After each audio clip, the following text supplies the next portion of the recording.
Okay, welcome to our lesson on how to draw the wind spinner. We're going to use a program called Gravit. It's a web-based program, so open up your browser on your most likely Chromebook and go to this URL, gravit.io. You get a screen, something like that, and we want to sign in and start working. I'm going to click on Start Now. If you haven't signed in before, just use your login with Google and your school details and it'll take you straight there. When I'm finished, I want to print it on paper. So I'm going to go to print and I want to make it A4.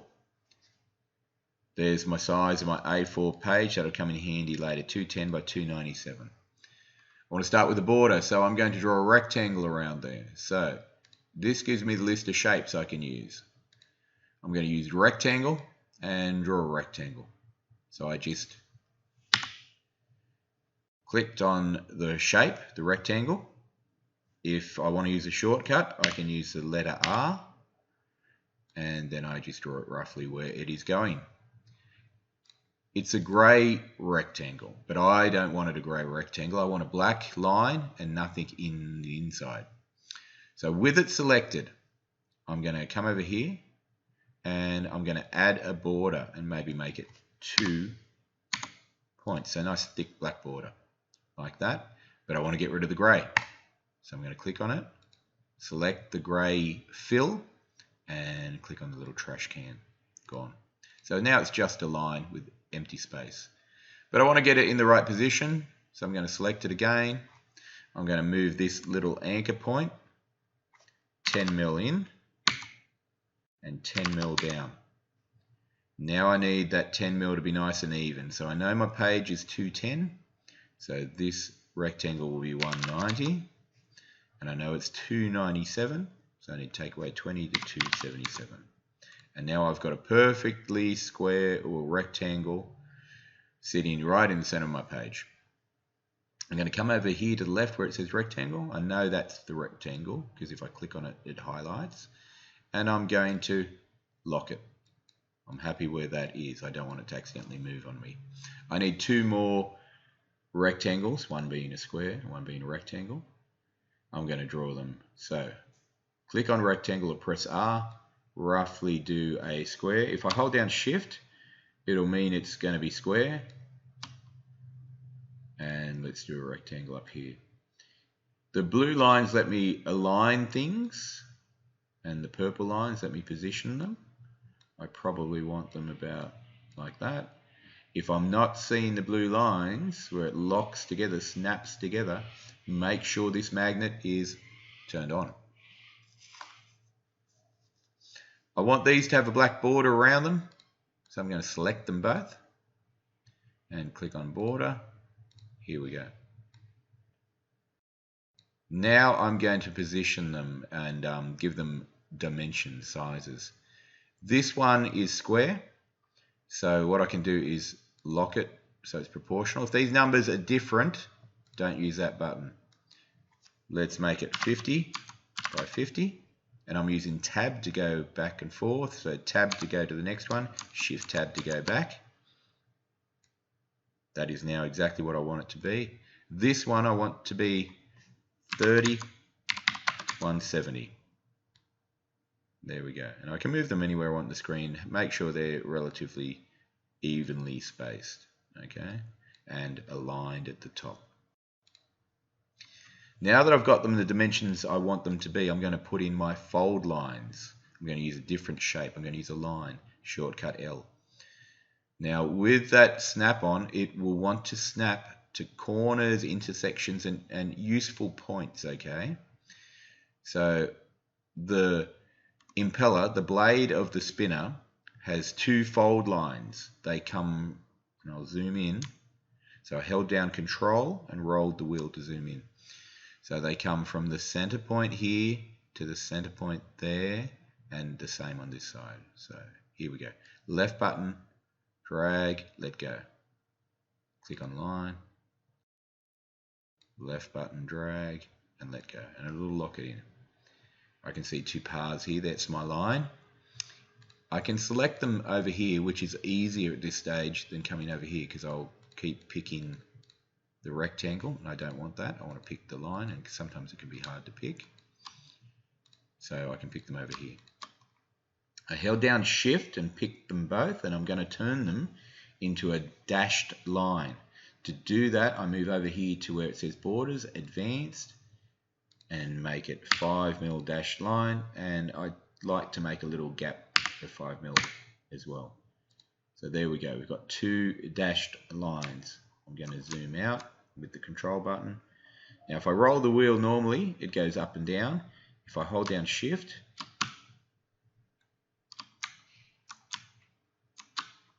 sometimes it doesn't work.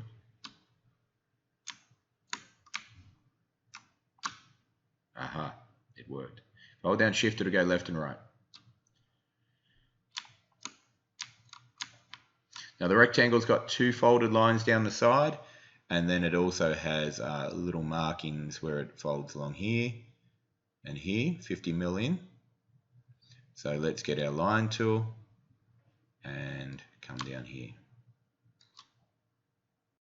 Now I can have a guess, but that's not accurate. I want you to start getting accurate and move it along.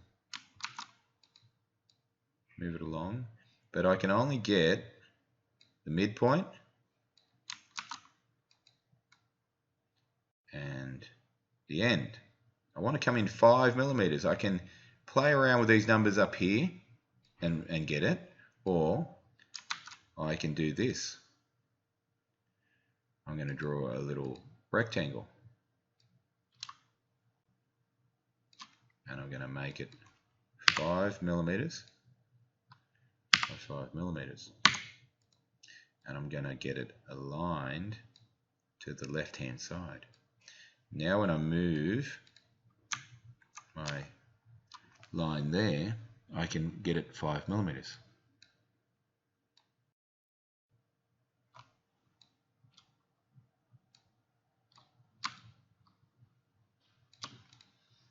So I'm going to move this over to the other side. This one, see how it can be hard to pick? There we go, I've got it picked over the left hand side. I'm going to make that another dashed line. And now, instead of drawing another line, I'm going to duplicate it. And there we go, voila, I've got 2 5mm lines. I need to bend it into a U shape, and I know from each end it's going to be 50mm, so I'm going to get the line. That's another reason why I had them aligned at the top. Put a line there. And I've got my fold line there, which is perfectly 50mm, which is the same as this. Probably don't need, I will use that again. Now I'm going to do something here. I'm going to take this line, hold down the Alt and move it. If I hold down Shift, it'll keep it aligned.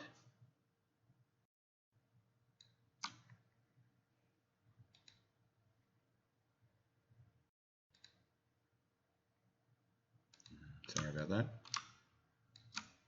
Like that. I want to bring that up 50mm from the edge, so I'll use this block. Same thing, I duplicated it. This line here I'm going to bring up, and there, locked in. Useful. I have one more little thing to do. I need to put in the little points where I'm going to sit the spinner, the little divots. They're going to be 5mm down and dead center. So I'm going to take this 5mm, I'm going to use it again. Told you I'd use it again. And I'm going to draw a little line like that. It's got no border, I need to give it a border. I might give it a size, so I like to have sizes, so 6mm might be good. And let's see, there we go, dead center.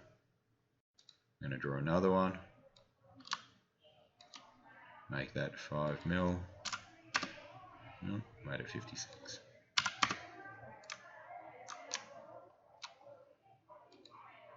So that one was 6. Might make it 6. Nice. There we go, and dragged it around. Found the center. I'm going to move this down here.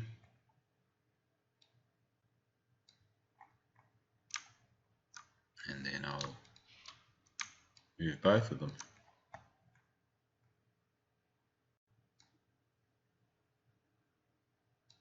There we go. Don't need that anymore. From that, I can make my spinner. That's all I need. So I'm going to go and put my name on it. T, I'll give it a title. I'll call it Wind Spinner. And T down here, I'll put my name.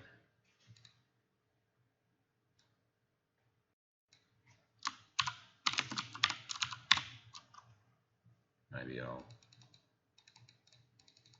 justify that over the side, make it look good. That's about it. Because I'm going to print it out scale 1:1, I don't need to use dimensions particularly. It's probably not a bad idea to put them on, so maybe we'll do that too quickly. Just to show you how I came up with this distance in this software, this is really what I've done.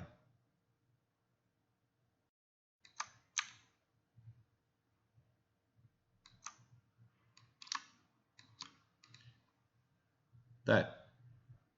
So that's the size it gives me this distance here.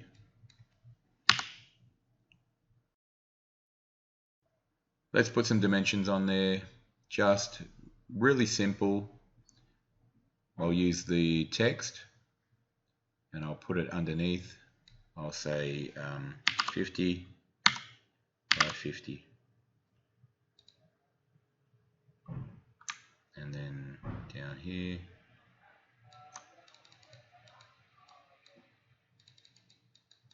I'll say 30 by 170.